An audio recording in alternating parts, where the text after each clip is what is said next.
എല്ലാത്തിനും ഫസ്റ്റ് കിട്ടിയേ. ഫുട്ബോളിനും ഫസ്റ്റ് കിട്ടിയെന്ന് ഇന്നലെ വരികയെന്ന് വന്ന് പറഞ്ഞു. ദൂരെ എങ്ങാണ്ട് പഠിക്കാൻ പോണത് എന്റെ പൊന്നുപോലെ ദൂരെ കൊണ്ടുപോയി ആണോ? 2 ദിവസം എന്റെ പൊന്നുപോലും ഫുട്ബോളിന് ദൂരെ കൊണ്ടുപോയി ആണോ? എനിക്ക് എന്റെ മോൻ വേണം. എനിക്ക് എന്റെ മോനില്ലാതൊക്കത്തില്ലേ. ഇനി ഇങ്ങനെ ഒരു കരച്ചിൽ ഒരമ്മയിൽ നിന്നും ഉണ്ടാകരുത്. തേവരക്കരയിൽ മിഥുൻ എന്ന 8ാം ക്ലാസ്സുകാരൻ വൈദ്യുതാഘാതമേറ്റ് മരിച്ചപ്പോൾ സംസ്ഥാനത്തെ വൈദ്യുത മന്ത്രി പറഞ്ഞ വാക്കുകളാണിത്. നടപടിയെടുക്കാൻ വീഴ്ച സംഭവിച്ചിട്ടില്ല, ഇല്ലാന്നൊന്നും പറയുന്നില്ല. ഞങ്ങൾ വെറുതെ ന്യായീകരിക്കുന്നില്ല. വേണ്ട സമയത്ത് അവർ ശ്രദ്ധിക്കേണ്ടതായിരുന്നു.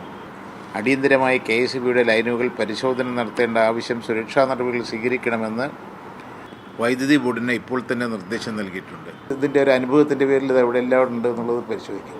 പക്ഷേ വൈദ്യുത മന്ത്രിയുടെ ഈ വാക്കുകളൊന്നും കൊല്ലം ആയൂരിലെ KSB ഉദ്യോഗസ്ഥർക്ക് ബാധകമേ അല്ല.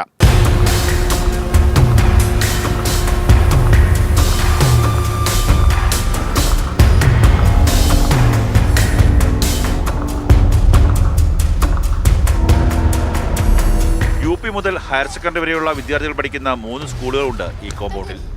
UP സ്കൂളിന് തൊട്ടടുത്തുകൂടി കടന്നു പോകുന്ന 11 kV വൈദ്യുത കമ്പിയാണ് ഇവിടുത്തെ കുട്ടികളുടെയും രക്ഷിതാക്കളുടെയും അധ്യാപകരുടെയും ടെൻഷൻ.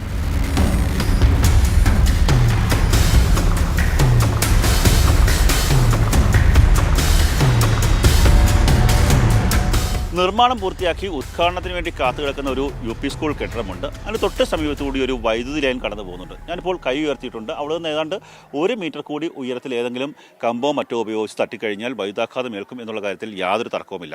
തീർന്നില്ല, തൊട്ട് സമീപത്തൊരു വൈദ്യുത പോസ്റ്റുണ്ട്. അതിനോട് ചേർന്ന് ഒരു പച്ചമുള ഇങ്ങനെ ചാഞ്ഞു കിടക്കുകയാണ്. അത് വെട്ടിമാറ്റണമെന്ന് KSB ഉദ്യോഗസ്ഥരോട് പലകുറി ആവശ്യപ്പെട്ടതാണ്. പക്ഷേ നാളിതുവരെ ഒരു നടപടി സ്വീകരിക്കാൻ ഉദ്യോഗസ്ഥർ തയ്യാറായിട്ടില്ല. വല്ലാത്ത ദയനീയാവസ്ഥയിലൂടെയാണ് ഇവിടുത്തെ അധ്യാപകരും കുട്ടികളും കടന്നു പോകുന്നത്. മഴയൊക്കെ പെയ്യുമ്പോഴേ ഇതിന് തീപ്പൊരിയൊക്കെ വരും. നമുക്കില്ല ടോയ്ലറ്റിൽ പോകുമ്പോൾ നമുക്കൊക്കെ പേടിയാവും. അതിങ്ങനെ ആടും. അപ്പം ഇല്ല അതിൽ ആ സാധനങ്ങളിൽ ഒരേ ഇങ്ങനെ തീ പൊരും. പിന്നെ ഇല്ല സൗണ്ടൊക്കെ കേട്ടിട്ടുണ്ട് നമ്മൾ. അങ്ങനെ കേൾക്കുമ്പോൾ ടീച്ചർമാരൊക്കെ പറയും അങ്ങോട്ടൊന്നും പോകരുത്. ടീച്ചർമാർ നമ്മുടെ കൂടെ വരും അങ്ങോട്ടൊന്ന് പോകാൻ. ഇവിടെ വരെ വന്നിട്ട് നമ്മളങ്ങോട്ട് പോകാൻ പറയും. ഇത് തീപ്പൊരി ഒന്ന് മാറിയായിരുന്നെങ്കിൽ കൊള്ളാമെന്നുണ്ട്. ഇപ്പോൾ ഏതെങ്കിലും സാഹചര്യത്തിൽ അതിൽ നിന്നൊരു ലൈൻ പൊട്ടി വീഴാൻ ഇടയാകുകയോ അല്ലെങ്കിൽ ഒരു ലൈൻ പൊട്ടി മറ്റൊന്നിൽ വീണാൽ തന്നെ കംപ്ലീറ്റ് ആ പോസ്റ്റിൽ തന്നെ എർത്ത് വരാനുള്ള സാധ്യത ഉള്ള ഒരു സാഹചര്യമാണ് നിലവിലുള്ളത്. അപ്പോൾ അടിയന്തരമായി അത് മാറ്റേണ്ടത് അത്യാവശ്യമാണ്. ഇലക്ട്രിസിറ്റി ബോർഡിലേക്ക് പലതവണ നമ്മളിത് കൊടുത്തിട്ടുണ്ട്. അതുപോലെ തന്നെ ഗ്രാമപഞ്ചായത്ത് നമ്മൾ അറിയിക്കേണ്ട സ്ഥാപനങ്ങളെയും അധികാരികളെയും എല്ലാം യഥാസമയം തന്നെ അറിയിച്ചിട്ടുണ്ട്.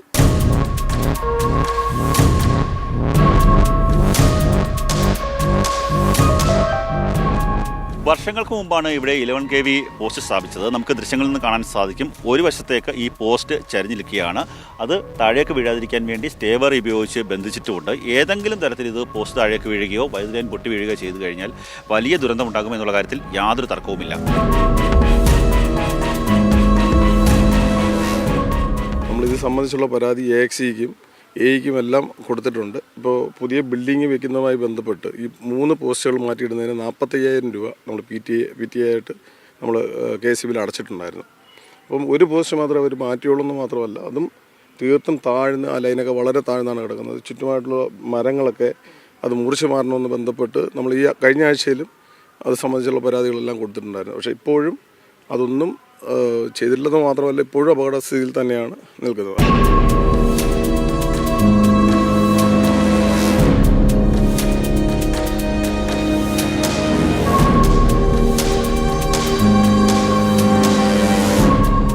റോഡിലുള്ള വൈദ്യുതി പോസ്റ്റിൽ നിന്നും വൈദ്യുതി കടത്തിവിടുന്ന ഒരു ലൈനാണിത്. കുട്ടികളടക്കം കടന്നു പോകുന്ന വഴിയാണ്. ശൗചാലയത്തിന് സമീപത്താണ്. പൊക്കം കണ്ടില്ല, എൻ്റെ തോളിനേക്കാൾ താഴെയാണ് ഈ വൈദ്യുതി ലൈൻ കടന്നു പോകുന്നതും. വലിയ അനാസ്ഥയാണ് KSB ഉദ്യോഗസ്ഥരുടെ ഭാഗത്തു നിന്ന് ഉണ്ടാകുന്നത്. മാത്രമല്ല ഈ വൈദ്യുതി ലൈൻ എത്തുന്നത് ഒരു മരത്തിൽ സ്ഥാപിച്ചിട്ടുള്ള ഒരു സ്വിച്ച് ബോർഡിലേക്കാണ്.